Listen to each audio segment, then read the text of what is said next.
2 alas perak dan 2 pasak untuk setiap papan di kemah suci. Keluaran pasal 26 ayat 15-37. Haruslah engkau membuat untuk kemah suci papan dari kayu penaga yang berdiri tegak, 10 hasta panjangnya 1 papan dan 1,5 hasta lebarnya tiap-tiap papan.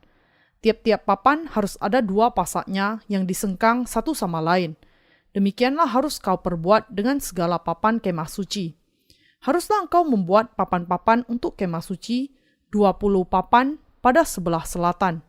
Dan haruslah kau buat 40 alas perak di bawah ke-20 papan itu, 2 alas di bawah 1 papan untuk kedua pasaknya, dan seterusnya 2 alas di bawah setiap papan untuk kedua pasaknya.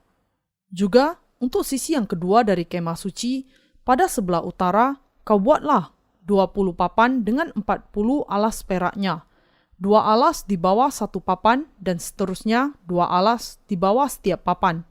Untuk sisi belakang kemah suci pada sebelah barat haruslah kau buat 6 papan. 2 papan haruslah kau buat untuk sudut kemah suci di sisi belakang. Kedua papan itu haruslah kembar pasaknya di sebelah bawah dan seperti itu juga kembar pasaknya di sebelah atas, di dekat gelang yang satu itu. Demikianlah harus kedua papan itu, haruslah itu merupakan kedua sudutnya. Jadi, harus ada 8 papan dengan alas peraknya. 16 alas, 2 alas di bawah 1 papan dan seterusnya 2 alas di bawah setiap papan. Juga haruslah kau buat kayu lintang dari kayu penaga. 5 untuk papan-papan pada sisi yang satu dari kemah suci, 5 kayu lintang untuk papan-papan pada sisi yang kedua dari kemah suci, dan 5 kayu lintang untuk papan-papan pada sisi kemah suci yang merupakan sisi belakangnya pada sebelah barat. Dan kayu lintang yang di tengah-tengah papan-papan itu haruslah melintang terus dari ujung ke ujung. Papan-papan itu haruslah kau salut dengan emas. Gelang-gelang itu haruslah kau buat dari emas sebagai tempat memasukkan kayu-kayu lintang itu. Dan kayu-kayu lintang itu haruslah kau salut dengan emas. Kemudian haruslah kau dirikan kemah suci sesuai dengan rancangan yang telah ditunjukkan kepadamu di atas gunung itu. Haruslah kau buat tabir dari kain ungu tua dan kain ungu muda, kain kirmizi dan lenan halus yang dipintal benangnya. Haruslah dibuat dengan ada kerupnya, buatan ahli tenun. Haruslah engkau menggantungkannya pada 4 tiang dari kayu penaga yang disalut dengan emas, dengan ada kaitannya dari emas berdasarkan 4 alas perak. Haruslah tabir itu kau gantungkan pada kaitan penyambung tenda itu, dan haruslah kau bawa tabut hukum ke sana, ke belakang tabir itu, sehingga tabir itu menjadi pemisah bagimu antara tempat kudus dan tempat maha kudus. Tutup pendamaian itu haruslah kau letakkan di atas tabut hukum di dalam tempat maha kudus. Meja itu haruslah kau taruh di depan tabir itu, dan kandil itu berhadapan dengan meja itu pada sisi selatan dari kemah suci, dan meja itu haruslah kau tempatkan pada sisi utara. Juga haruslah kau buat tirai untuk pintu kemah itu dari kain ungu tua, kain ungu muda, kain kirmizi, dan lenan halus yang dipintal benangnya, tenunan yang berwarna-warna.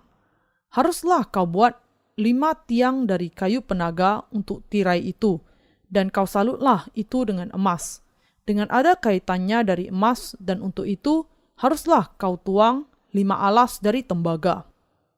Kemah suci sendiri terbuat dari 48 buah papan, 20 buah papan masing-masing di sebelah selatan dan utara, 6 papan di sebelah barat, dan 2 papan di 2 sudut bagian belakang.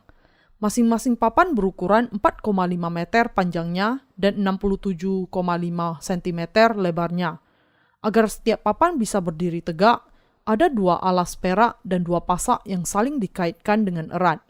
Ini menunjukkan kepada kita lagi bahwa keselamatan dari Allah diberikan hanya oleh anugerahnya melalui iman kepada Kristus. Keselamatan oleh anugerah melalui iman kepada Kristus. Banyak orang Kristen mengerti dan bahkan mengutip bagian yang sangat terkenal dari Efesus pasal 2 ayat 8-9. Sebab karena kasih karunia kamu diselamatkan oleh iman. Itu bukan hasil usahamu, tetapi pemberian Allah. Itu bukan hasil pekerjaanmu. Jangan ada orang yang memegahkan diri. Tetapi sayangnya mereka tidak tahu apakah sebenarnya anugerah itu dan jenis iman yang bagaimana yang harus dimiliki untuk diselamatkan. Namun, rahasia dari dua alas perak dan dua pasak yang dikaitkan dengan tepat menunjukkan kepada kita rahasia keselamatan dari Allah. Agar kita memahami kebenaran mengenai dua alas dan dua pasak perak yang ditempatkan di dasar papan, kita harus terlebih dahulu memahami kebenaran dasar dari Injil ini. Semua pintu kemah suci terbuat dari kain biru dan kain ungu, kain kirmizi, dan dari lenan halus yang dipintal benangnya. Keempat warna ini menunjukkan bahwa supaya kita bisa diselamatkan dari segala dosa dan kebinasaan kita, diperlukan baptisan dan darah Yesus. Keduanya memampukan kita untuk percaya kepada kebenaran keselamatan Yesus tanpa ada keraguan. Kita harus memiliki pemahaman yang jelas mengenai kebenaran yang sudah menyelamatkan kita, yang dinyatakan di dalam kain biru dan kain ungu, kain kirmizi, dan dari lenan halus yang dipintal benangnya, dan percaya kepada hal itu. Yesus mengatakan, kamu akan mengetahui kebenaran dan kebenaran itu akan memerdekakan kamu. Yohanes pasal 8 ayat 32. Demikianlah, kita semua harus menerima pengampunan dosa dengan memahami kebenaran rohani yang tersembunyi di balik keempat warna yang dinyatakan di tirai pintu kemah suci dan tabir di bait suci. Kain biru dan kain ungu, kain kirmizi, dan dari lenan halus yang dipintal benangnya adalah bahan-bahan dari pintu gerbang kemah suci. Dengan kata lain, Yesus Kristus adalah juru selamat dan raja dari orang percaya. Ia yang sudah sekali untuk selamanya menyelamatkan kita dari segala dosa kita dengan dibaptiskan oleh Yohanes dan menanggung segala dosa kita ke atas tubuhnya sekali untuk selamanya, dan dengan memikul segala dosa dunia itu dan mencurahkan darahnya di kayu salib. Yesus Kristus yang adalah Raja bisa secara pasti menyelamatkan kita dari segala dosa kita karena ia dibaptiskan dan disalibkan. Karena itu, kain biru dan kain ungu menyatakan dengan jelas kepada kita kebenaran yang tidak bisa ditinggalkan dalam keselamatan kita dari dosa. Untuk menanggung segala dosa kita, Yesus dibaptiskan oleh Yohanes dan dengan memikul segala dosa dunia dan mencurahkan darahnya di kayu salib, ia sudah menyelamatkan kita sekali untuk selamanya dari segala dosa kita dan menggenapkan karya keselamatannya. Di sini kita harus percaya bahwa keempat pokok, yaitu kain biru, baptisan Yesus, kain kirmizi, curahan darahnya, kain ungu, dia adalah Raja kita, dan kain lenan halus, ia adalah Allah atas firman yang terperinci, yang dengannya menjadikan kita orang benar. Semuanya adalah bahan yang dipakai bagi keselamatan kita. Kita semua harus memahami bahwa kalaupun kita berusaha untuk diselamatkan dari segala dosa dengan percaya hanya kepada salah satunya, maka keselamatan kita tidak akan lengkap. Mengapa? Karena di dasar dari setiap papan di kemah suci ada dua pasak yang harus diletakkan di dua alas perak untuk menopang papan itu. Perak di Alkitab menunjuk kepada anugerah Allah, dan ada tertulis di dalam Roma pasal 5 ayat 1-2. Sebab itu, kita yang dibenarkan karena iman, kita hidup dalam damai sejahtera dengan Allah oleh karena Tuhan kita Yesus Kristus. Oleh Dia, kita juga beroleh jalan masuk oleh iman kepada kasih karunia ini. Di dalam kasih karunia ini, kita berdiri dan kita bermegah dalam pengharapan akan menerima kemuliaan Allah. Keselamatan kita bisa diberikan kepada kita ketika iman kita bertemu dengan kasih karunia Allah secara tepat. Sama seperti ada dua pasak yang dikaitkan kepada dua alas untuk menopang papan, Allah menjelaskan kepada kita bahwa keselamatan kita digenapkan hanya ketika kita percaya kepada dua hal, yaitu baptisan Yesus dan darahnya di kayu salib. Kita semua harus percaya kepada alasan dan hakikat yang sebenarnya mengenai alasan masing-masing papan harus memiliki dua alas. Dua alas dan dua pasak di papan itu adalah gambaran dari Injil air dan roh, dan bahwa di masa perjanjian baru, Yesus Kristus akan datang dibaptiskan oleh Yohanes Pembaptis, disalibkan, mencurahkan darahnya, dan mati di kayu salib. dan dengan itu menggenapi keselamatan kita secara lengkap.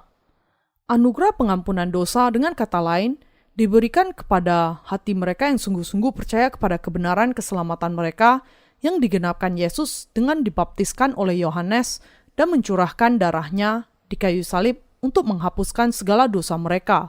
Dengan demikian, supaya kita diselamatkan dari segala dosa kita membutuhkan iman yang percaya kepada kedua karya Yesus itu. Bahkan kenyataannya, semua yang ada di kemah suci menyediakan gambaran yang terperinci tentang Yesus yang sudah menyelamatkan kita dari segala dosa kita. Bukannya tanpa alasan Allah memerintahkan bangsa Israel untuk memakai 2 alas dan 2 pasak perak untuk masing-masing papan di kemah suci. Kita sudah diselamatkan dan dibebaskan dari segala dosa kita dan kutuk atas dosa kita sepenuhnya melalui karya baptisan dan curahan darah yang sudah diberikan Allah kepada kita. Dengan kata lain, adalah dengan percaya kepada Injil, air, dan roh, sehingga kita memiliki hak untuk menjadi anak-anak Allah. Iman kita adalah seperti emas murni yang dibangun dengan menerima anugerah Allah ini. Masihkah Anda tidak mengerti siapa sebenarnya Anda meski Anda sudah percaya kepada Yesus? Apakah Anda menganggap diri Anda orang baik? Apakah Anda merasa bahwa Anda memiliki kepribadian yang baik yang tidak bisa membiarkan sama sekali ketidakbenaran dalam keadaan atau bentuk yang bagaimanapun? Apakah Anda berpikir bahwa Anda entah bagaimana benar di hadapan Allah hanya karena Anda menaati perintah Allah di dalam hati Anda setiap hari dan berusaha untuk taat dan melakukan semuanya di dalam kehidupan Anda? Yang kita lakukan semuanya hanyalah kepura-puraan untuk menjadi orang benar ketika kita melakukan perzinahan dan kejahatan secara pribadi. Saat ini ratusan channel tersedia untuk menyaksikan siaran dari TV kabel atau satelit.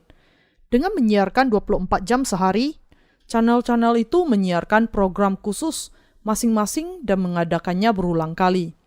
Di antara semua channel itu, yang secara komersil paling menguntungkan lebih dari semuanya adalah channel dewasa.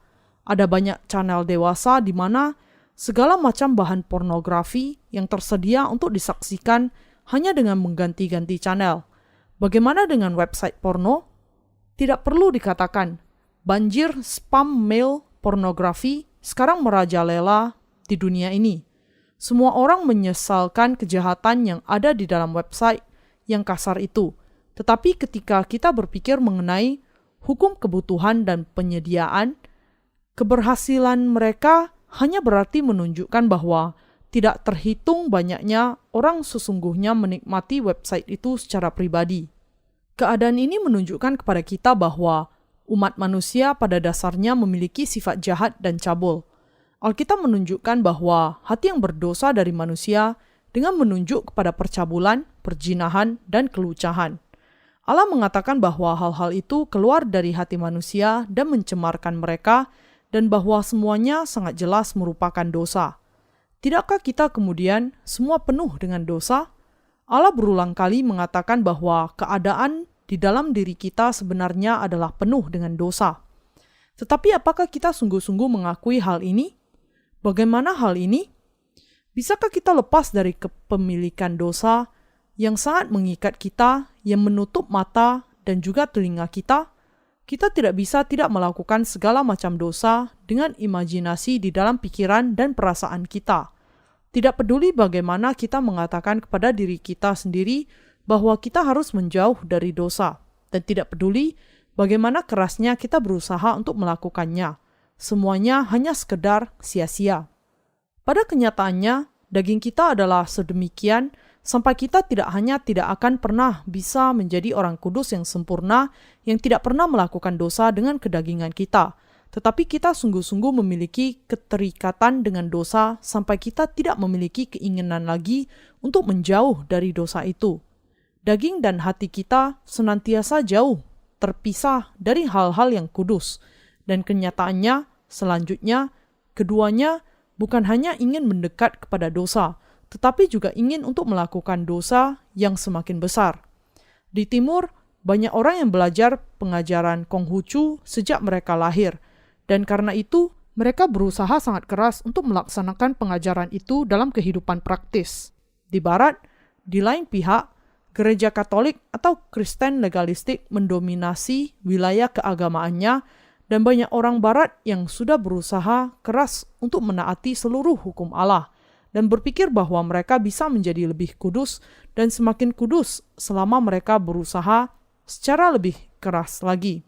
Tetapi tidak peduli bagaimanapun latar belakang keagamaan mereka, ketika mereka menempatkan diri di hadapan Allah dan membuka diri sampai sebagaimana adanya, mereka yang sebenarnya, mereka hanyalah segumpal dosa dan benih pelaku kejahatan saja.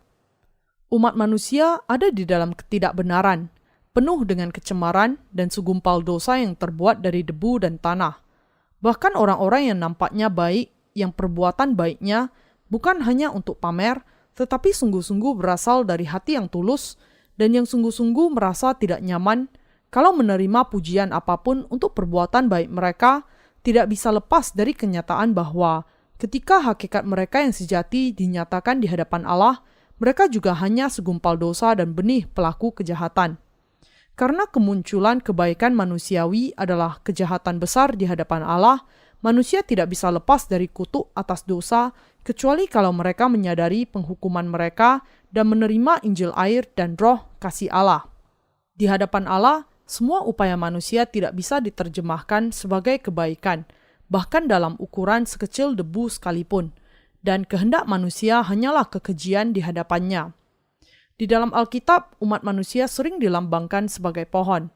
Balok kayu penaga sendiri tidak akan bisa didirikan sebagai tiang di pintu masuk kemah suci, kecuali Allah terlebih dahulu menyalutnya dengan emas. Dan tanpa anugerah keselamatan yang diberikan Allah, manusia tidak lain hanya debu yang tidak menghadapi penghukuman api. Namun Allah membuang segala dosa dan pelanggaran kita dengan membuat Yesus Kristus Sang Mesias menerima baptisan dan mencurahkan darah sampai mati, bahkan ketika kita masih tetap menjadi orang berdosa. Keselamatan yang demikian dinubuatkan secara terperinci oleh Raja Daud sekitar 1000 tahun sebelum kedatangan Mesias. Sejauh timur dari barat, demikianlah jauhnya daripada kita pelanggaran kita. Seperti Bapa sayang kepada anak-anaknya, demikian Tuhan sayang kepada orang-orang yang takut akan Dia. Sebab Dia sendiri tahu apa kita. Dia ingat bahwa kita ini debu. Mazmur pasal 103 ayat 12-14. Sebelum kita mengerti kebenaran Allah, kebenaran manusia sudah menjadi standar bagi kehidupan kita.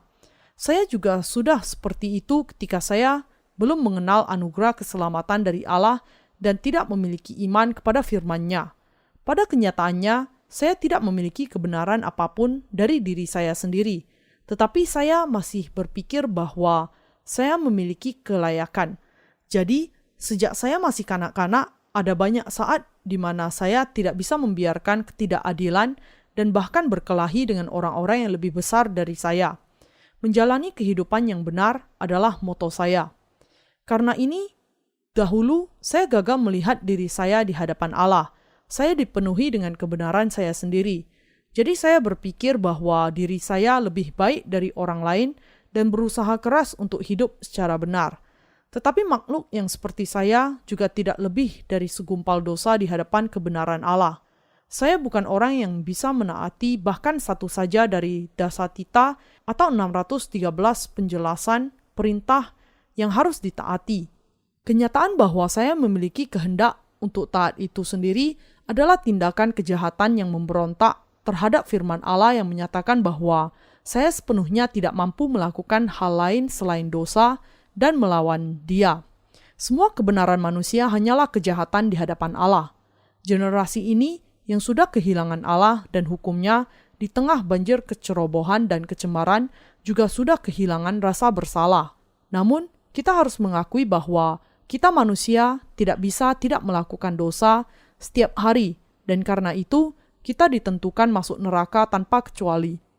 Kita sudah jahat dan penuh dengan dosa, tetapi Tuhan sekarang menjadikan kita umat-Nya sendiri dengan menyelamatkan kita dari dosa-dosa kita dengan Injil air dan roh. Kita semua adalah jahat, tetapi melalui anugerah keselamatan, Tuhan sudah menyelamatkan makhluk yang seperti kita dari segala dosa kita. Setiap papan di tempat kudus berukuran 4,5 meter tingginya dan 67,5 cm lebarnya terbuat dari kayu penaga yang disaput dengan emas dan didirikan sebagai dinding tempat kudus. Di bawah setiap papan, 2 pasak perak diletakkan untuk menahan papan itu. Pasak perak di sini menyatakan bahwa Allah sudah menyelamatkan Anda dan saya sepenuhnya olehnya. Kebenaran bahwa Allah sudah menyelamatkan kita dari dosa adalah kasih-Nya. Di dalam kenyataan bahwa Yesus Kristus sudah datang ke dunia ini dan dibaptiskan untuk menanggung segala dosa kita, menanggung kutuk atas dosa-dosa kita dengan mati di kayu salib, dan dengan itu sudah menyelamatkan kita dari segala dosa dunia dan semua kutuk. Dengan percaya kepada anugerah keselamatan yang diberikannya kepada kita, kita sudah dilahirkan kembali. Anugerah keselamatan yang diberikan Tuhan kepada kita ini tidak memiliki kecemaran seperti emas, dan karena itu untuk selamanya tidak pernah berubah. Keselamatan yang diberikan Tuhan kepada kita terbuat dari baptisan dan darah Yesus, dan keduanya sepenuhnya dan dengan tuntas menghapuskan segala dosa kita. Adalah karena Tuhan sudah menyelamatkan kita dari segala dosa kita, sehingga Anda dan saya bisa sepenuhnya dibebaskan dari segala dosa yang kita lakukan dengan pikiran, dengan perasaan, dan dengan tindakan nyata kita.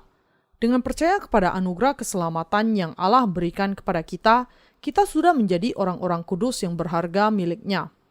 Melalui 2 pasak yang menopang setiap papan di kemah suci, Allah mengatakan kepada kita tentang keselamatan dari air dan roh. Allah mengatakan bahwa 100% anugerah dan kasih karunia sehingga kita bisa menjadi anak-anak-Nya. Kalau kita mengeluarkan iman kita kepada baptisan dan darah Yesus dari diri kita, maka tidak ada lagi yang tersisa di dalam diri kita. Kita sudah menjadi makhluk yang sedemikian rupa sehingga kita ditentukan untuk dihukum karena dosa. Kita adalah makhluk fana yang ditentukan untuk gemetar di hadapan kematian yang pasti seturut dengan hukum Allah yang mengatakan bahwa upah dosa adalah maut, yang harus menyadari dan meratap karena penghakiman api yang adil sedang menantikan kita. Inilah sebabnya kita bukan apa-apa kalau kita meninggalkan iman kita kepada Injil, air, dan roh. Hidup di zaman yang sangat dipengaruhi oleh dosa saat ini, kita jangan pernah lupa bahwa nasib kita hanyalah untuk menantikan saat bagi penghukuman api itu. Kita hanyalah makhluk yang fana saja. Namun, anugerah yang sudah diberikan Allah kepada kita sepenuhnya karena Ia sudah memberikan kepada kita keselamatan air dan roh. Mesias datang ke dunia ini, dibaptiskan oleh Yohanes, mencurahkan darahnya, dan mati di kayu salib, bangkit kembali dari kematian, dan dengan itu sudah menyelamatkan kita dari segala dosa kita, semua kejahatan kita, dan semua kutuk kita. Dengan percaya kepada Injil, air, dan darah yang sempurna, kita sekarang diselamatkan dari segala dosa kita, dan kita hanya bisa bersyukur kepada Allah dengan iman kita. Meskipun kita lemah di dalam daging kita, para pekerja kami, para pelayan, dan saya mengabarkan Injil, air, dan roh ke seluruh dunia. Meskipun zaman ini adalah zaman yang cemar, karena kita percaya kepada Injil, air, dan roh, kita sudah mampu untuk melayani Tuhan dengan murni, bebas dari semua kejahatan. Bahwa kita sudah sampai kepada pikiran ini bukanlah karena kuasa kita, tetapi Tuhan sudah memberikan kepada kita kekudusan dengan memakaikan kepada kita anugerah keselamatan darinya. Adalah karena Tuhan kita sudah secara sempurna menyelamatkan kita dari segala dosa kita dan kutuk, sehingga kita bisa mengenakan pakaian kuasa keselamatan ini. Dan adalah sepenuhnya karena ini, sehingga kita bisa melayani Tuhan dengan murni. Karena Tuhan sudah menyelamatkan kita dari segala dosa kita dengan air dan roh, saya percaya bahwa kita bisa melayani Dia meski ada kelemahan kita, tidak lagi terikat oleh dosa-dosa, kelemahan, dan kutuk kita. Bahwa saya, sebagaimana adanya, saya sekarang sepenuhnya adalah anugerah Allah. Sebenarnya semua itu adalah hal yang mustahil untuk terjadi kalau bukan karena anugerah Tuhan kita. Mengabarkan Injil air dan roh ke seluruh dunia dan melayani Injil ini dengan murni tidak mungkin sama sekali kalau bukan karena anugerah Allah. adalah 100% karena anugerah keselamatan yang diberikan Allah kepada kita, sehingga Anda dan saya bisa menghidupi kehidupan kita, mempertahankan dan melayani Injil. Kita sudah menjadi tiang di bait suci Allah. Wahyu pasal 3 ayat 12, dan umat kerajaannya oleh iman. Karena Tuhan sudah menjadikan iman kita seperti emas, kita sekarang hidup di dalam rumah Allah. Di masa ketika dunia dibanjiri dan tenggelam oleh dosa, di zaman ketika kebanyakan manusia melupakan dan bahkan menghujat Allah, kita sudah dibasuhkan hingga bersih dengan air bersih, dan kita sudah mampu meminum air bersih dan melayani Tuhan dengan murni. Kata-kata tidak bisa mengungkapkan betapa besarnya syukur saya untuk berkat ini. Memang seperti inilah iman kita. Bagaimana kita bisa menjadi orang-orang benar? Bagaimana kita sudah bisa menyebut diri kita sebagai orang benar ketika tidak ada kebaikan di dalam diri kita? Bagaimana mungkin makhluk yang penuh dosa seperti Anda dan saya bisa menjadi tidak memiliki dosa? Bisakah Anda menjadi tidak berdosa dan orang benar karena kebenaran daging Anda sendiri? Pikiran daging Anda, usaha Anda, dan perbuatan Anda sendiri, bisakah semuanya itu menjadikan Anda sebagai orang yang tidak berdosa yang benar? Bisakah Anda menjadi orang benar kecuali oleh iman yang percaya kepada Injil, air, dan Roh? Bisakah Anda menjadi orang benar kecuali oleh iman Anda kepada keselamatan Allah yang dinyatakan di dalam kain biru dan kain ungu, kain kirmizi, dan dari lenan halus yang dipintal benangnya? Bisakah Anda menjadi orang benar tanpa percaya kepada keselamatan Anda melalui Injil, air, dan Roh yang digenapi oleh Mesias dan dinyatakan di dalam firman Allah? Anda tidak akan pernah bisa mendapatkannya. Dengan percaya hanya kepada kain kirmizi, kita tidak akan pernah menjadi orang benar. Karena Yesus Kristus, Juru Selamat dan Mesias kita, memikul segala dosa dunia, termasuk dosa-dosa sepanjang hidup kita, melalui baptisan yang diterimanya dari Yohanes untuk menghilangkan segala dosa kita bagi kita, kita sudah menjadi orang-orang benar oleh iman. Sama seperti korban persembahan di Perjanjian Lama, menanggung dosa ketika orang berdosa atau imam besar menumpangkan tangannya ke atas kepalanya, di dalam masa Perjanjian Baru, Yesus menerima segala dosa dunia yang ditanggungkan kepadanya dengan dibaptiskan oleh Yohanes. Yesus sungguh-sungguh menanggung segala dosa kita melalui baptisannya. Matius pasal 3 ayat 15. Dan ia disaksikan oleh Yohanes sebagai anak domba Allah yang menghapuskan segala dosa dunia. Yohanes pasal 1 ayat 29. Sesudah menerima baptisannya, Yesus hidup 3 tahun lagi di dalam kehidupannya bagi keselamatan kita, mengakhiri segala dosa dan kutuk kita dengan naik ke kayu salib dan memberikan tubuhnya sendiri kepada Allah, seperti anak domba yang keluh di hadapan pengguntingan dan sudah memberikan kepada kita hidup baru. Adalah karena Yesus Kristus menanggung segala dosa kita melalui baptisan yang diterimanya dari Yohanes, sehingga ia menyerahkan dirinya dengan diam dan dipakukan di tangan dan di kakinya ketika ia disalibkan oleh para prajurit Romawi. Tergantung di kayu salib, Yesus mencurahkan semua darah yang ada di dalam tubuhnya, dan ia meletakkan titik yang terakhir bagi keselamatan kita dengan mengatakan, "Sudah selesai." Yohanes pasal 19 ayat 30. Sesudah mati, ia bangkit kembali dari kematian pada hari yang ketiga, naik ke dalam kerajaan surga, dan sudah menjadi juru selamat kita dengan memberikan kehidupan kekal kepada kita. Dengan memikul segala dosa dunia melalui baptisan yang diterimanya dari Yohanes, dan dengan kayu salibnya, kebangkitan, dan kenaikan, Yesus sudah menjadi juru selamat kita yang sempurna. Jadi, Alkitab mengatakan, jadi apabila untuk semuanya itu ada pengampunan, tidak perlu lagi dipersembahkan korban karena dosa. Ibrani pasal 10 ayat 18. Iman hanya kepada darah di kayu salib dan doktrin pengudusan bertahap tidak pernah menyelamatkan Anda dari dosa secara sempurna. Orang-orang Kristen harus memahami bahwa mereka tidak bisa diselamatkan secara sempurna dari dosa-dosa mereka hanya dengan percaya kepada darah Yesus di kayu salib. Karena manusia melakukan dosa setiap hari dengan mata dan tindakan mereka, mereka tidak bisa menghilangkan dosa hanya dengan percaya kepada darah di kayu salib saja. Satu pelanggaran yang paling sering terjadi di dalam kehidupan manusia adalah kecemaran seksual. Ketika budaya seksual yang semakin bebas dan cabul semakin menyebar di dunia ini, dosa ini semakin dalam tertanam di dalam daging kita. Alkitab melarang manusia melakukan perzinahan, tetapi kenyataan zaman ini adalah keadaan yang demikian mengelilingi mereka. Banyak orang yang melakukan dosa ini, baik mereka menghendakinya atau tidak. Allah menyatakan bahwa setiap orang yang melihat wanita dan muncul keinginan di dalam hatinya sudah melakukan dosa perzinahan di dalam hatinya. Matius pasal 5 ayat 28. Akan tetapi yang kita lihat setiap hari dengan mata kita adalah percabulan. Jadi, manusia melakukan dosa-dosa yang menjijikkan demikian setiap menit dan setiap detik. Ketika ini yang terjadi, bagaimana mungkin mereka bisa disucikan dengan menaikkan doa pertobatan dan masuk ke dalam kerajaan Allah? Bagaimana mereka bisa menjadi orang-orang benar? Apakah hati mereka menjadi benar ketika mereka mendisiplin diri mereka untuk waktu lama dan kemudian menjadi kudus sesudah mereka menjadi tua? Apakah karakter mereka menjadi semakin lemah lembut? Apakah mereka menjadi semakin sabar? Tentu saja tidak. Yang terjadi justru sebaliknya. Di antara doktrin Kristen yang ada zaman ini adalah doktrin pengudusan bertahap.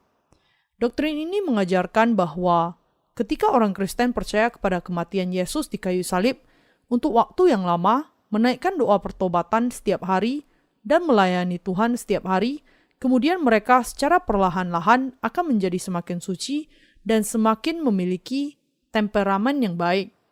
Ia mengatakan bahwa semakin lama waktu yang berlalu sejak kita pertama kali percaya kepada Yesus, semakin kita menjadi orang yang tidak berhubungan dengan dosa dan yang semua tindakannya baik, dan yang ketika kematian menjemput kita akan sepenuhnya dikuduskan dan sepenuhnya tidak berdosa. Doktrin itu juga mengajarkan bahwa karena kita akan menaikkan doa pertobatan setiap hari, kita akan semakin dibasuhkan dari dosa-dosa kita setiap hari, seperti pakaian kita dicuci, dan kemudian ketika kita akhirnya mati, kita akan menghadap Allah sebagai orang yang sepenuhnya benar.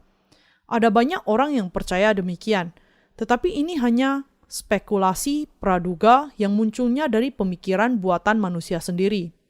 Matius pasal 5 ayat 19 mengatakan, "Jadi, sama seperti oleh ketidaktaatan satu orang, semua orang telah menjadi orang berdosa, demikian pula oleh ketaatan satu orang, semua orang menjadi orang benar." Ayat itu mengatakan bahwa kita semua menjadi tidak berdosa karena ketaatan satu orang. Apa yang tidak bisa Anda dan saya lakukan, Yesus Kristus menyelesaikannya ketika Ia secara pribadi datang ke dunia ini. Memahami dengan baik bahwa Anda dan saya tidak bisa membebaskan diri dari dosa, Yesus menebus dosa bagi kita, sesuatu yang tidak akan bisa Anda atau saya lakukan. Dengan datang ke dunia ini, menerima baptisan, disalibkan, dan bangkit kembali dari kematian, Ia sudah menyelamatkan Anda dan saya, serta membasuh kita dari segala dosa kita sekali untuk selamanya. Bahwa Yesus Kristus bisa memberikan keselamatan kepada umat-Nya melalui pengampunan dosa mereka adalah karena Ia taat kepada kehendak Allah. Dengan taat kepada kehendak Allah sebagai Mesias, Yesus Kristus sudah memberikan kepada kita anugerah keselamatan melalui baptisan, kayu salib, dan kebangkitannya. Dengan memberikan anugerah keselamatan ini kepada kita, Yesus menggenapi pengampunan dosa secara sempurna, dan sekarang oleh iman kita sudah mengenakan anugerah keselamatan ini, karena Tuhan sudah memenuhi keselamatan kita dari dosa yang tidak akan pernah bisa diperoleh melalui daya upaya kita sendiri. Namun banyak orang Kristen tidak percaya kepada baptisan yang diterima Yesus, tetapi justru hanya percaya kepada darah yang dicurahkannya di kayu salib dan berusaha menjadi kudus melalui perbuatan mereka sendiri. Dengan kata lain, bahkan ketika Yesus menanggung segala dosa manusia saat Dia dibaptiskan oleh Yohanes, manusia masih tidak percaya kepada kebenaran ini. Pasal 3 dari Injil Matius mengatakan bahwa hal yang pertama yang dilakukan Yesus dalam pelayanan umumnya adalah menerima baptisan dari Yohanes. Ini adalah kebenaran yang disaksikan oleh seluruh keempat penulis Injil. Yesus menanggung segala dosa kita dengan dibaptiskan oleh Yohanes Pembaptis, wakil manusia dan yang terbesar di antara semua yang dilahirkan perempuan. Akan tetapi masih ada begitu banyak orang yang mengabaikan kenyataan ini dan tidak percaya kepadanya. Orang-orang yang demikian percaya kepada Yesus tanpa percaya kepada baptisannya, dan dengan tekun memuji hanya darah yang berharga di kayu salib yang dicurahkannya. Ikut merasakan derita karena kematian Yesus di kayu salib, mereka tersentuh perasaannya, membuat segala macam suara dalam pujian mereka dan berseru, "Ada kuasa ajaib di dalam darah itu. Ada kuasa yang bekerja ajaib dari darah anak domba." Mereka berusaha untuk menghadap Allah. Dengan kata lain, dengan mendorong perasaan, semangat, dan kekuatan mereka. Tetapi Anda harus menyadari bahwa semakin mereka melakukan hal itu, semakin mereka menjadi orang munafik, berpura-pura suci, tetapi sesungguhnya mengumpulkan dosa di dalam hati mereka secara rahasia. Bagaimana mungkin kita bisa percaya kepada Yesus sebagai juru selamat kita, bahkan tanpa mengenal Injil, air, dan Roh? Ketika kita mendengar orang berbicara mengenai kemah suci, kita sering melihat bahwa mereka sama sekali tidak punya gagasan tentang apa yang sedang mereka bicarakan.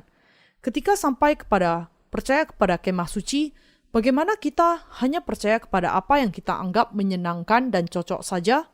Karena keselamatan dari dosa yang digenapkan Tuhan sangat terperinci, Allah memampukan kita untuk memahami betapa terperincinya hal itu dan betapa nyatanya pemenuhan atas keselamatan kita.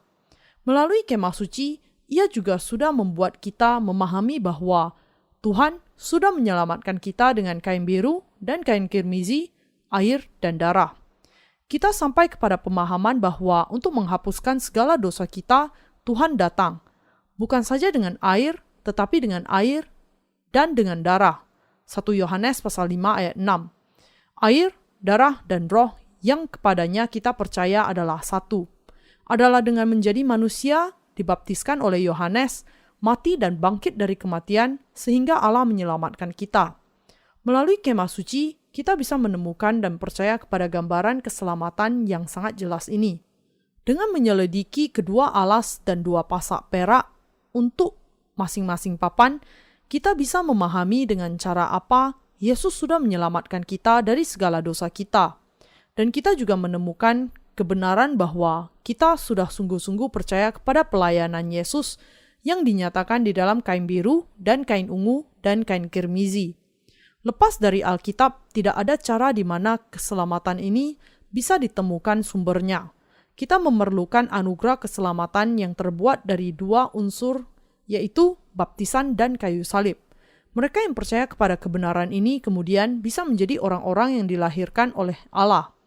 Dengan diselamatkan dari segala dosa oleh air dan roh, Allah sudah menggenapi keselamatan kita secara sempurna. Dua pasak, dengan kata lain, dibuat di bawah masing-masing papan dan kemudian dimasukkan ke dalam kedua alas perak. Kebenaran ini sangat diperlukan dan mutlak penting bagi kita dan pengampunan dosa kita. Yang teramat sangat penting, kita harus percaya kepada keselamatan yang digenapkan Allah bagi kita. Karena kalau kita tidak percaya kepada kain biru dan kain ungu dan kain kirmizi, kita tidak akan pernah diselamatkan. Karena masing-masing papan di kemah suci membutuhkan dua buah alas perak untuk bisa berdiri tegak, dua kebenaran anugerahnya mutlak diperlukan. Apakah keduanya? Keduanya adalah bahwa Yesus menanggung segala dosa kita dengan dibaptiskan dan Ia menanggung segala kutuk dan hukuman dosa dengan memikul semuanya ke kayu salib dan disalibkan. Siapa saja yang dijadikan menjadi orang benar hanya bisa demikian kalau ia sepenuhnya percaya kepada kedua anugerah keselamatan yang sempurna. Iman kita kepada baptisan dan darah Yesus di kayu salib, dua inti dari anugerah keselamatannya, membuat kita bisa berdiri teguh di dalam bait Allah. Karena kedua pasak itu diletakkan ke dalam dua alas perak, masing-masing papan itu bisa berdiri tegak. Demikianlah, hanya dengan iman kita yang benar yang percaya kepada kedua inti keselamatannya, sehingga kita menjadi umatnya yang sungguh-sungguh tidak memiliki kesalahan. Dengan percaya kepada Injil, air, dan roh yang diberikan Yesus, kita menerima iman seperti emas yang untuk selamanya tidak pernah berubah. Dengan percaya kepada Injil, air, dan roh yang dinyatakan di dalam kain biru dan kain ungu, kain kirmizi, dan dari lenan halus yang dipintal benangnya, kita menjadi orang-orang kudus yang sudah menerima keselamatan pengampunan dosa yang sempurna. teologi sampai sekarang, dan masa Injil air dan Roh. Kecuali di masa gereja mula-mula, sejak zaman Edit Milan pada tahun 313 Masehi, kekristenan termasuk kekristenan zaman ini sudah memberitakan Injil kayu salib yang meninggalkan baptisan Yesus. Sejak masa gereja mula-mula sampai tahun 313 Masehi yang meresmikan kekristenan sebagai agama seluruh negara Romawi secara keseluruhan, kekristenan sudah memberitakan Injil air dan Roh. Tetapi sesudah itu gereja Katolik Roma muncul dan mendominasi panggung kehidupan agama. Kemudian, sejak awal abad ke-14, sebuah kebudayaan yang memusatkan semuanya kepada pemikiran manusia dan yang disebut sebagai pemulihan kemanusiaan mulai muncul. Pertama-tama di negara-negara kota yang kaya di sebelah utara Italia. Inilah yang disebut Renaissance. Pada abad ke-16, arus aliran kebudayaan yang dimulai di Italia ini berkembang ke seluruh dunia barat dan para ahli yang mempelajari humanisme, filsafat buatan manusia mulai mempelajari teologi. Menafsirkan Alkitab dengan dasar kepala mereka sendiri, mereka mulai membangun doktrin-doktrin Kristen.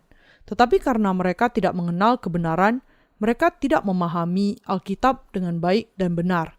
Jadi, apa yang tidak bisa mereka pahami dengan kepala mereka, mereka mengatasinya dengan menggabungkan pemikiran dan pengetahuan sekuler mereka yang menghasilkan doktrin Kristen mereka sendiri. Sebagai akibatnya, begitu banyak doktrin dan teologi Kristen muncul di dalam sejarah Kristen. Lutheranisme, Calvinisme, Arminianisme, teologi baru, konservatisme, rasionalisme, teologi kritis, teologi mistis, teologi pembebasan, teologi feminis, teologi hitam, dan bahkan teologi ateis, dan lain-lain. Sejarah kekristenan nampaknya sudah sangat panjang, tetapi sebenarnya tidaklah sepanjang itu. Selama 300 tahun sejak masa gereja mula-mula, orang bisa belajar tentang Alkitab, tetapi ini kemudian diikuti oleh abad pertengahan, abad kegelapan kekristenan. Pada zaman ini, bahkan bagi orang awam yang membaca Alkitab dianggap sebagai sebuah kejahatan yang bisa dijatuhi hukuman penggal kepala. Baru sampai pada tahun 1700-an, ketika angin teologi mulai berhembus, dan kemudian kekristenan nampaknya bertumbuh pesat pada tahun 1800-an dan 1900-an, ketika teologinya bergerak dan aktif. Tetapi saat ini banyak orang yang jatuh ke dalam doktrin yang mistis, yang percaya kepada Allah dengan berdasarkan kepada pengalaman pribadi mereka sendiri. Tetapi meski ada perbedaan teologi, cabang-cabang di dalam kekristenan memiliki satu pemersatu di dalam iman, yaitu percaya hanya kepada darah Yesus. Tetapi apakah ini kebenaran? Kalau Anda percaya kepada cara demikian, apakah dosa-dosa Anda akan dilenyapkan? Anda melakukan dosa setiap hari. Anda melakukan dosa setiap hari dengan hati, tindakan, dan kelemahan. Bisakah Anda ditebus dari dosa-dosa itu hanya dengan percaya kepada darah yang Yesus curahkan di kayu salib? Bahwa Yesus memikul dosa-dosa kita dengan dibaptiskan dan mati di kayu salib adalah kebenaran Alkitabiah. Tetapi masih ada banyak orang yang mengatakan bahwa dosa-dosa mereka ditebuskan dengan percaya hanya kepada darah di kayu salib dan memberikan doa pertobatan setiap hari. Apakah dosa-dosa di hati dan hati nurani dibasuhkan dengan menaikkan doa pertobatan yang demikian? Itu mustahil. Kalau Anda adalah orang Kristen, maka Anda harus memahami dan percaya kepada kebenaran keselamatan ini, bahwa Yesus Kristus datang ke dunia dan menanggung segala dosa dunia dengan dibaptiskan oleh Yohanes. Meskipun demikian, apakah Anda masih mengabaikan kebenaran ini, bahkan tidak pernah berusaha memahaminya atau mempercayainya? Kalau demikian, Anda melakukan dosa menghina Yesus dan merendahkan serta meremehkan namanya, dan Anda tidak bisa mengatakan bahwa Anda sungguh-sungguh percaya kepada Yesus sebagai juru selamat Anda. Dengan meninggalkan baptisan Yesus dari keselamatan yang dipenuhi oleh Yesus Kristus dan percaya kepadanya dengan cara sekehendak hati Anda tidak akan pernah mengenakan kasih karunia keselamatan. Tetapi banyak orang Kristen tidak percaya kepada kebenaran sebagaimana adanya, bahwa Yesus menghapuskan segala dosa kita, tetapi justru mengikuti pikiran mereka sendiri dan percaya kepada kebenaran yang diputarbalikkan sekehendak hati mereka. Saat ini, hati mereka sudah semakin dikeraskan oleh iman doktrinal mereka yang keliru, percaya bahwa dosa bisa dihapuskan hanya dengan percaya kepada darah di kayu salib saja. Tetapi jawaban atas keselamatan yang direncanakan oleh Allah adalah demikian. Kita bisa menerima pengampunan dosa yang kekal dengan percaya kepada baptisan Yesus, kematiannya di kayu salib, dan kebangkitannya. Tetapi kemudian muncul orang tidak terhitung banyaknya yang percaya kepada Yesus dengan membuang baptisannya dari kebenaran keselamatan, salah paham dan salah percaya kepada rumus ini, dan menganggapnya sebagai hukum yang tidak berubah. Yesus, kayu salib dan kebangkitannya, tambah doa pertobatan, tambah perbuatan baik, adalah keselamatan yang diterima melalui pengudusan bertahap. Mereka yang percaya kepada hal itu hanya berkata di bibir bahwa mereka sudah menerima pengampunan dosa. Namun kebenarannya adalah bahwa hati mereka masih penuh dengan timbunan dosa yang masih belum terselesaikan. Apakah Anda masih memiliki dosa di dalam hati Anda? Kalau Anda memiliki dosa di dalam hati Anda, meskipun sekarang Anda percaya kepada Yesus, maka jelas ada masalah yang serius dengan iman Anda. Itu adalah karena Anda percaya kepada Yesus hanya sekedar sebagai agama, sehingga hati nurani Anda belum bersih dan Anda masih memiliki dosa. Namun, kenyataan bahwa Anda menyadari kalau Anda masih memiliki dosa di dalam hati Anda sebenarnya suatu keuntungan besar. Mengapa? Karena mereka yang sungguh-sungguh memahami bahwa mereka masih memiliki dosa akan menyadari bahwa mereka tidak ditentukan masuk neraka karena dosa itu. Dan kalau itu yang terjadi, maka akhirnya mereka menjadi orang yang miskin secara rohani dan dengan itu bisa mendengar firman keselamatan yang sejati. Kalau Anda mau menerima pengampunan dosa dari Allah, maka hati Anda harus dipersiapkan. Orang-orang yang hatinya sudah siap di hadapan Allah akan mengakui, Allah, saya ingin menerima pengampunan dosa. Saya sudah lama sekali percaya kepada Yesus, tetapi saya masih memiliki dosa. Karena upah dosa adalah maut, saya tidak bisa tidak dibuang ke neraka. Demikian, mereka menyadari diri mereka sebagai orang yang sepenuhnya berdosa di hadapan Allah. Mereka yang mengenal firman Allah, mereka yang percaya bahwa firman Allah pastilah akan digenapi sebagaimana yang dikatakan, tidak lain dari hati orang-orang yang demikian yang sudah siap. Allah menjumpai orang-orang yang demikian tanpa kecuali. Orang-orang yang demikian mendengar firman-Nya, melihat firman dengan mata mereka sendiri dan meneguhkannya, dan dengan itu mereka sampai kepada pemahaman. Saya sudah salah percaya, dan tidak terhitung banyaknya orang yang salah percaya pada saat ini. Dan dengan percaya kepada Injil air dan roh, biar bagaimanapun yang dikatakan orang lain, mereka kemudian menerima pengampunan dosa. Mereka yang sudah diselamatkan dari segala dosa mereka harus mempertahankan iman dengan percaya kepada Injil air dan roh. Namun, dunia ini penuh dengan begitu banyak doktrin jahat yang bisa mengganggu dan mencemarkan hati orang-orang yang sudah dilahirkan kembali. Tuhan Yesus memperingatkan kepada kita, berjaga-jagalah dan awaslah terhadap ragi orang Farisi dan ragi Herodes. Markus pasal 8 ayat 15. Tetapi kita bahkan tidak bisa menghitung berapa banyaknya jumlah ragi pengajaran itu yang mencemarkan hati manusia hanya dengan mendengarkannya satu kali saja. Kita harus menyadari betapa dunia ini digoyang oleh kebobrokan moralitas seksual. Kita yang percaya harus tahu dengan sungguh-sungguh di zaman yang bagaimana kita sekarang ini hidup dan mempertahankan iman kita. Tetapi bahkan ketika kita hidup di zaman yang penuh dosa ini, hati kita memiliki kebenaran yang tidak tergoyahkan bahwa Tuhan sudah menyelamatkan kita dari segala dosa kita. Firman kesaksian yang memberikan kesaksian akan keselamatan yang tidak berubah itu adalah Injil air dan roh. Kita harus memiliki iman kepada kebenaran yang tidak akan goyang oleh dunia ataupun terbawa olehnya. Tidak semua yang berasal dari dunia ini adalah kebenaran. Allah mengatakan bahwa orang-orang benar akan mengalahkan dunia. Adalah dengan iman mereka kepada Injil kebenaran yang tidak berubah, orang-orang benar bisa mengalahkan iblis dan mengalahkan dunia. Meskipun mereka memiliki kelemahan, hati kita, pikiran kita, dan tubuh kita masih ada di bait Allah dan berdiri teguh di dalam Injil keselamatan dengan iman. Kita berdiri kokoh di dalam Injil air dan darah yang dengannya Tuhan sudah menyelamatkan kita. Karena hal ini, kita sangat bersyukur kepada Allah. Tidak peduli betapa dosa berlimpah di dalam dunia ini, paling tidak kita orang-orang benar sungguh-sungguh memiliki hati nurani yang tidak bernoda, yang bercahaya seperti emas di dalam hati kita.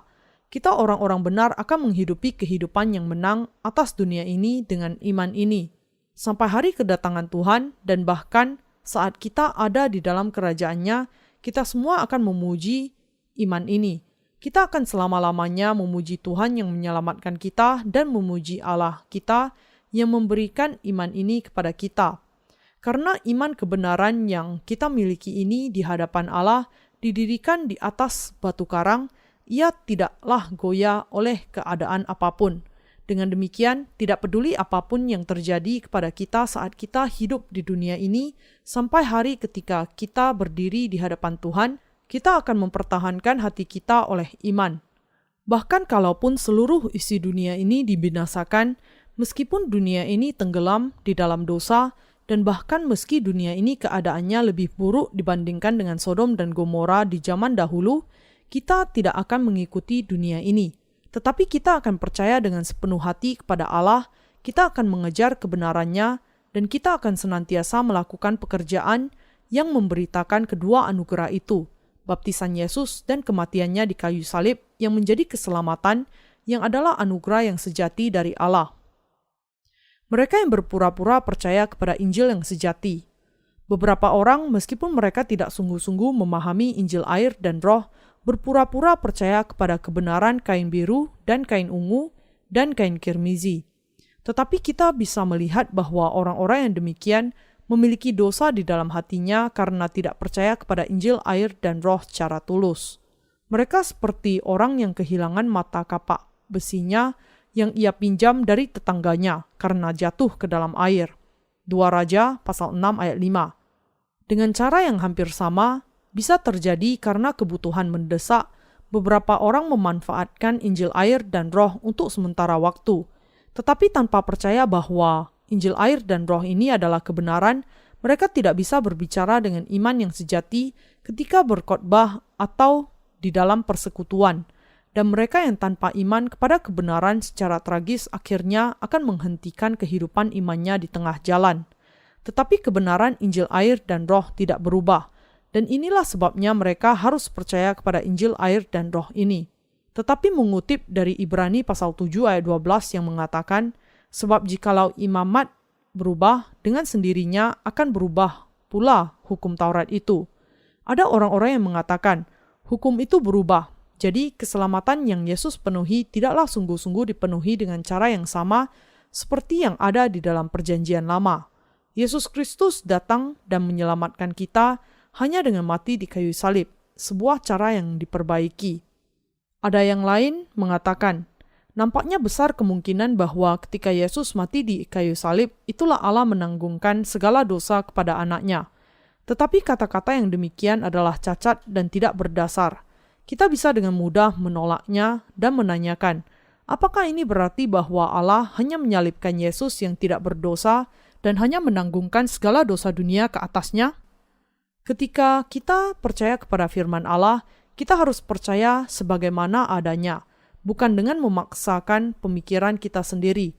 Bahkan kalaupun kita memiliki pendapat sendiri, kalau Alkitab mengatakan bahwa pendapat itu salah, maka kita harus menghancurkan kebenaran kita sendiri dan percaya kepada firman Allah. Semakin waktu berlalu, semakin penuh syukur dan berharga kenyataan bahwa Tuhan sudah menyelamatkan kita dengan Injil air dan roh. Ketika kita percaya seturut dengan pemikiran kita sendiri, ada saat-saat di dalam kehidupan kita di mana iman kita terancam dan kita hampir terlempar keluar dari gereja. Tetapi sebagaimana dua pasak menahan masing-masing papan di kemah suci dengan diletakkan ke dalam dua alas perak, iman kita kepada kebenaran Yesus bahwa Ia menanggung segala dosa kita dengan dibaptiskan dan mencurahkan darahnya akan menahan kita dengan sangat kuat. Dengan dibaptiskan oleh Yohanes dan menanggung kutuk kita, dengan disalibkan dan mencurahkan darahnya, Tuhan kita sudah menyelamatkan kita dari segala dosa kita. Dengan demikian, iman kita tidak akan goyah sampai selamanya. Amsal pasal 25 ayat 4 mengatakan, "Sisihkanlah sanga dari perak, maka keluarlah benda yang indah dari pandai emas." Seperti yang dikatakan ayat ini, bahkan meski ada banyak kekotoran, kejahatan, dan hal-hal yang cemar di dalam pemikiran daging kita, dengan baptisan dan darahnya, Yesus sudah memurnikan semua kekotoran kita dari dosa-dosa manusia dan sudah menjadikan kita para pekerja dari kebenaran Allah. Tuhan dengan itu sudah memurnikan kita dari segala dosa dunia. Dengan dibaptiskan oleh Yohanes dan menerima segala dosa kita sekali untuk selamanya, dan dengan disalibkan dan mencurahkan darahnya, dan dengan itu menanggung semua penghukuman atas dosa-dosa kita, Yesus sudah dengan tepat menyelamatkan kita dari segala dosa dunia. Demikianlah orang-orang yang percaya kepada Injil, air, dan Roh mendapat jaminan akan keselamatan kekal mereka. Tindakan kita mungkin nampak mengkhawatirkan dalam waktu tertentu, tetapi Injil, air, dan Roh memegang iman kita dengan kokoh, sebagaimana alas perak menopang setiap papan dengan menahan kedua pasaknya. Anugerah keselamatan kekal yang menopang kita. Sekarang, mari kita mengalihkan perhatian kepada pelintang yang mengikat menjadi satu semua papan di kemah suci. Keluaran pasal 26 ayat 26 sampai 27 mengatakan, "Juga haruslah kau buat kayu lintang dari kayu penaga, 5 untuk papan-papan pada sisi yang satu dari kemah suci, 5 kayu lintang untuk papan-papan pada sisi yang kedua dari kemah suci, dan 5 kayu lintang untuk papan-papan pada sisi kemah suci yang merupakan sisi belakangnya pada sebelah barat. Bentuk keseluruhan dari kemah suci adalah persegi 4. Tiang-tiang ditempatkan di pintu kemah suci dan untuk tabir di tempat maha kudus, dan selain hal itu semuanya terbuat dari papan. Papan itu disatukan bersama dengan 5 kayu pelintang. Untuk mengikat kelima kayu pelintang itu, 5 gelang-gelang emas ditempatkan di setiap papan, dan papan pelintang itu yang terbuat dari kayu penaga juga disaput dengan emas. Kelima kayu pelintang ditempatkan di papan itu pada ketiga sisi kemah suci, di sisi utara, selatan, dan barat. Sebagaimana papan-papan itu digabungkan menjadi satu menggunakan gelang-gelang emas, maka semuanya tetap terikat dengan kuat. Jadi, karena ditopang semuanya di bawahnya diletakkan alas perak dan diikatkan bersama menjadi satu di sisi-sisinya dengan menggunakan 5 kayu pelintang, maka papan-papan itu bisa berdiri dengan kokoh. Dan sebagaimana 48 papan itu diikat oleh 5 kayu lintang yang saling menopang, umat Allah juga diikat bersama dengan Allah dengan Injil, air, dan Roh. Gereja Allah adalah tempat di mana mereka yang sudah menerima anugerah keselamatan dari air dan Roh berkumpul bersama dan menghidupi kehidupan iman mereka. Yesus mengatakan kepada Petrus bahwa ia akan membangun gerejanya di atas batu karang. Matius pasal 16 ayat 18-19. Dengan demikian, tempat di mana kerajaan Allah dibangun adalah dibentuk dengan mengumpulkan orang-orang yang sudah menerima pengampunan dosa adalah gereja Allah. Allah menunjukkan kepada kita bahwa Ia sudah menyelamatkan kita sepenuhnya dari dosa dunia dengan karya Yesus yang dinyatakan di dalam kain biru dan kain ungu dan kain kirmizi. Keluaran pasal 26 ayat 28 mengatakan, "Dan kayu lintang yang di tengah-tengah papan-papan itu haruslah melintang terus dari ujung ke ujung. Kayu lintang ini dibuat cukup panjang untuk mengikat semua papan di satu sisi sekaligus." Apa kemudian makna dari kayu lintang yang dipasang di tengah-tengah papan melintang dari ujung ke ujung? Ini berarti bahwa orang-orang benar saling bersatu dan bahwa iman mereka saling bersekutu. Dengan kata lain, dengan percaya kepada keselamatan yang digenapi melalui Injil, air, dan Roh oleh Tuhan, mereka bisa saling bersekutu dengan sesamanya di dalam iman. Orang-orang benar bertemu muka dengan muka melalui iman mereka. Inilah sebabnya ketika kita bertemu dengan sesama orang-orang kudus dan bersekutu dengan mereka, kita bisa sungguh-sungguh merasakan persekutuan itu di dalam hati kita. Satu iman, satu baptisan, dan satu Allah. Mari kita membuka Efesus pasal 4 ayat 3-7. Dan berusahalah memelihara kesatuan roh oleh ikatan damai sejahtera, satu tubuh dan satu roh, sebagaimana kamu telah dipanggil kepada satu pengharapan yang terkandung dalam panggilanmu, satu Tuhan, satu iman, satu baptisan, satu Allah dan Bapa dari semua, Allah yang di atas semua dan oleh semua dan di dalam semua. Tetapi kepada kita masing-masing telah dianugerahkan kasih karunia menurut ukuran pemberian Kristus. Rasul Paulus menjelaskan kepada kita untuk berusaha memelihara kesatuan roh oleh ikatan damai sejahtera. Baptisan Yesus dan kayu salib, ketika kita menerima anugerah keselamatan yang terbuat dari kedua hal itu, maka damai sejahtera akan datang di dalam hati kita. Ketika kita menerima pengampunan dosa di dalam hati kita, kemudian kita menjadi satu keluarga dengan Kristus. Kita kemudian singkatnya menjadi satu tubuh, satu Tuhan. Yesus Kristus yang menyelamatkan kita adalah satu iman. Apa yang Anda percayai?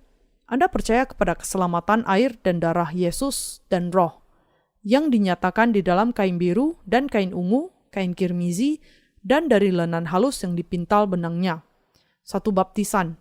Rasul Paulus menekankan sekali lagi tentang baptisan Yesus. Ia tidak menyebut tentang kayu salib di sini, tetapi justru menekankan tentang baptisan Yesus yang membasuhkan semua orang percaya tanpa syarat. Bagi kita untuk percaya kepada baptisannya, berarti kita dibaptiskan ke dalam Kristus dan dengan itu dipersatukan dengan Kristus. Galatia pasal 3 ayat 27. Satu Allah. Allah itu satu. Allah ini sudah menyelamatkan kita dengan mengutus anaknya. Semua hal ini menunjuk kepada satu iman kepada air, darah, dan roh. 1 Yohanes pasal 5 ayat 8. Adalah ketika kita memiliki iman kepada Injil, air, dan roh, bahwa hati kita bisa saling bersekutu. Mereka yang sudah menerima pengampunan dosa bisa saling bertemu muka dengan muka. Mungkin ada saat di mana mereka tidak bisa sepenuhnya saling memahami, tetapi sebagaimana kayu lintang diletakkan melintang di tengah-tengah papan dari ujung ke ujung, kalau mereka sungguh-sungguh sudah menerima pengampunan dosa di dasar hati mereka, maka mereka akan bisa saling bersekutu. Saudara ini juga sudah diselamatkan dari segala dosa, tetapi dagingnya lemah dan ada beberapa sisa kedagingan di dalam hatinya. Sebagaimana semua orang lain, ia juga benih pelaku kejahatan, tetapi Tuhan masih menebus dosa-dosanya dengan Injil, air, dan roh. Demikianlah mereka bisa saling memahami dan kemudian memuji Tuhan. Tidak peduli bagaimanapun lemahnya manusia, kalau mereka menerima pengampunan dosa dan tetap di dalam gereja, maka wajah mereka akan bersinar-sinar, pikiran mereka akan diterangi, hati mereka akan diterangi juga, dan mereka akan bisa saling bersekutu. Orang-orang benar bisa saling memandang mata dengan mata. Apa yang memungkinkan hal ini terjadi? Iman yang memungkinkan ini terjadi. Mereka bisa memandang mata dengan mata bukan karena keadaan yang lain, tetapi karena iman. Apa kemudian yang menjelaskan ketidakmampuan kita bersekutu dengan orang lain? Kita tidak bisa membagi hati dengan mereka yang tidak ada di dalam Kristus, karena mereka tidak di dalam hati mereka percaya kepada kebenaran, kepada Injil, air, dan roh. Mereka yang tidak percaya kepada Injil, air, dan roh tidak bisa bersekutu dengan kita. Saudara dan saudari, apakah sebenarnya gereja Allah itu? Itu adalah perkumpulan dari orang-orang yang sudah disucikan di dalam Kristus Yesus yang dipanggil untuk menjadi orang-orang kudus. 1 Korintus pasal 1 ayat 2. Ini adalah jemaat yang terdiri dari orang-orang yang percaya kepada kebenaran bahwa Yesus Kristus sudah membasuhkan segala dosa mereka dengan dibaptiskan, bahwa Ia sudah menyelamatkan mereka dengan memikul dosa-dosa itu dan menanggung semua kutuk atas dosa mereka di kayu salib, dan bahwa Ia dibangkitkan kembali dari kematian dan sudah menjadi juru selamat mereka yang sejati. Gereja Allah tidak lain dari perkumpulan orang-orang yang sudah menjadi satu dengan percaya kepada Injil, air, dan roh ini. Adalah karena iman ini ada di dalam hati saya dan hati Anda, sehingga kita bisa bertemu muka dengan muka ketika kita ada di dalam gerejanya. Sama seperti Allah tidak memandang kita berdasarkan penampilan luar, tetapi memandang ke dasar hati kita ketika Ia melihat kita yang sudah menerima pengampunan dosa tidak memandang penampilan luar juga. Tetapi kita memiliki persekutuan dengan saling memandang ke dasar dari iman masing-masing. Apakah orang ini sungguh-sungguh percaya kepada kebenaran di dalam hatinya? Inilah yang kita cari. Tidak peduli apakah ada perbedaan di dalam kepribadiannya. Ini sama sekali bukan masalah selama ia percaya kepada satu Tuhan, satu iman, satu baptisan, satu Allah, dan Bapa atas semua. Karena kita percaya, kita sudah menjadi tiang dan papan kemah suci. Dan karena kita percaya, kita sudah menjadi keluarga Allah. Apakah Anda percaya kepada Injil, air, dan Roh? Adalah karena kita percaya bahwa kita sedang memberitakan terang keselamatan ke seluruh dunia, sama seperti emas murni, iman bersinar di dalam bait Allah. Kita bisa membagikan hati kita dengan mereka yang baru-baru ini saja menerima pengampunan dosa karena Roh Kudus berdiam di dalam hati mereka juga. Hanya kalau kita sudah menerima pengampunan dosa, maka kita bisa saling bersekutu. Tetapi kalau kita belum menerima pengampunan dosa, maka kita tidak akan bisa saling bersekutu. Orang-orang berdosa yang membeda-bedakan orang berdasarkan penampilan luarnya, yang memperlakukan masing-masing orang secara berbeda didasarkan kepada hal-hal yang bersifat polesan saja, seperti penampilan, kekayaan, atau ketenaran. Tetapi kita orang-orang benar tidak akan melakukan hal itu di dalam hati kita. Tidak ada diskriminasi bagi orang-orang benar. Ketika orang pertama kali menerima pengampunan dosa, saya sering bertanya kepada mereka, "Sudahkah Anda sungguh-sungguh menerima pengampunan dosa? Apakah Anda masih memiliki dosa? Atau apakah segala dosa Anda sudah dilenyapkan?" Dan juga pasti Anda memiliki banyak pertanyaan tentang Alkitab, bukan? Tanyakan semuanya pada saatnya seiring dengan kehidupan iman Anda. Juga kelemahan Anda akan dinyatakan dan kemungkinan Anda akan melakukan kesalahan. Tetapi para pemimpin dan mereka yang mendahului Anda di dalam gereja akan menolong Anda, sehingga segala sesuatu akan berjalan dengan baik. Saudara dan saudari, kita orang-orang benar membutuhkan gereja. Kemah suci juga berarti gereja Allah. Mereka yang tidak percaya kepada air dan darah tidak akan bisa datang ke dalam gereja Allah dan berdiam di sana. Mereka yang tidak percaya kepada Injil, air, dan Roh yang dinyatakan di dalam kain biru dan kain ungu dan kain kirmizi tidak akan bisa datang ke gerejanya dan berdiam di sana. Hanya mereka yang percaya kepada kebenaran ini yang bisa berdiam di dalam gereja, menjadi umat Allah dan pekerjanya, dan juga melihat kemuliaan Allah. Itu bukan hanya melalui darah atau beberapa syarat kedagingan yang membuat manusia bisa menjadi anak-anak Allah. Tidak peduli bagaimana wibawa seorang pendeta, kalau mereka tidak percaya kepada Injil, air, dan Roh, maka mereka bukanlah anak-anak Allah. Yesus yang datang dengan air dan darah sudah menyelamatkan kita secara sempurna. Apa yang Tuhan lakukan ketika Ia datang ke dunia bisa disimpulkan dalam kelahiran, baptisan, curahan darahnya, dan kebangkitannya. Yesus sudah menggenapi misinya dengan pelayanannya berupa kain biru dan kain ungu dan kain kirmizi. Kain biru dan kain ungu dan kain kirmizi yang dinyatakan di dalam kemah suci adalah untuk keselamatan kita dari dosa. Keselamatan Allah begitu terperinci sehingga kita tidak boleh percaya kepada Dia dengan cara kita sendiri. Kita harus percaya kepada keselamatannya sebagaimana adanya. Iman kita harus benar seturut dengan dua kebenaran keselamatan darinya, baptisan dan darahnya di kayu salib. Inilah sebabnya dua pasak itu terpasang dengan tepat sekali kepada lubang yang ada di kedua alas perak. Kita tidak boleh menganggap kebenaran yang sudah diberikan kepada kita hanya sebagai salah satu pengetahuan dunia dan hanya percaya kepada hal itu dengan cara demikian. Anda dan saya adalah orang-orang yang sudah diselamatkan dari segala dosa di hadapan Allah dengan percaya kepada karya keselamatan Yesus yang dinyatakan di dalam dua alas perak. Kemah suci menjelaskan cara keselamatan dari Yesus dengan sangat nyata, dan keselamatan ini sungguh-sungguh sudah digenapi bagi kita. Percayalah kepada kedua anugerah keselamatan yang sudah diberikan Allah kepada Anda. Emas yang dipakai di dalam kemah suci menunjuk kepada iman. Kalau Anda percaya kepada kebenaran sebagaimana adanya, maka keselamatan dan kemuliaan Tuhan bisa menjadi milik Anda. Tetapi tidak kalau Anda tidak percaya. Apakah Anda ingin hidup di dalam kemah suci oleh iman, mengenakan kemuliaan Allah dan terlindungi olehnya, atau Anda ingin dikutuk selama-lamanya dengan terus berada di dalam ketidakpercayaan? Kalau Anda percaya hanya kepada darah di kayu salib, maka Anda tidak diselamatkan. Anda harus percaya bahwa darah di kayu salib dan baptisan itu adalah satu. Anugerah Tuhan terdiri dari kedua unsur itu. Roh Allah berdiam di dalam hati kita ketika kita percaya kepada kedua perkara itu. Baptisan Yesus dan curahan darahnya. Roh Kudus tidak pernah berdiam di dalam diri orang-orang yang tidak percaya kepada kedua hal itu.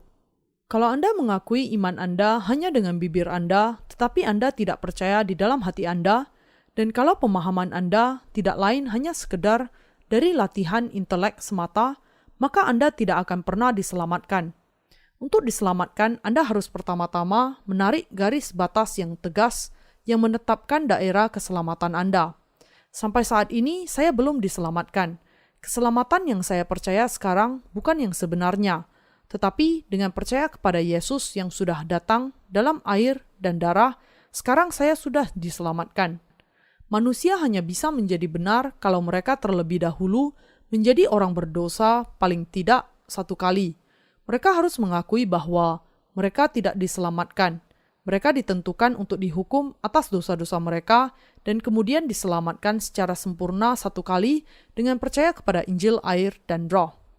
Dengan kain biru dan kain kirmizi, baptisan, dan darah Yesus, kita harus menerima keselamatan kita yang sempurna.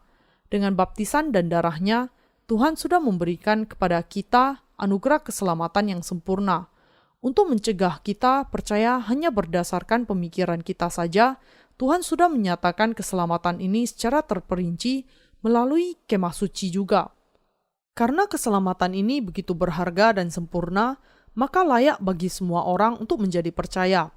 Jangan percaya hanya kepada salah satu aspek dari keselamatannya, darah di kayu salib, tetapi percaya kepada keduanya, baptisan dan darahnya di kayu salib, sekaligus. Kalau ada di antara mereka yang belum diselamatkan, maka harapan saya yang tulus adalah bahwa ia akan diselamatkan melalui percaya, bahkan sekarang ini juga melalui kebenaran ini. Apakah ada orang yang demikian di antara kita? Selalu ada saja kemungkinannya, tetapi pengharapan saya adalah bahwa kemungkinan ini tidak akan pernah terjadi di antara kita. Tidak peduli apapun yang terjadi, saya tidak boleh termasuk dalam kumpulan orang yang belum diselamatkan. Kita adalah orang-orang yang sudah diselamatkan secara sempurna dengan percaya kepada kedua hal itu, kain biru dan kain kirmizi, yaitu baptisan dan darah Yesus. Saya bersyukur kepada Allah atas kedua anugerah keselamatan yang melaluinya Tuhan sudah menyelamatkan saya.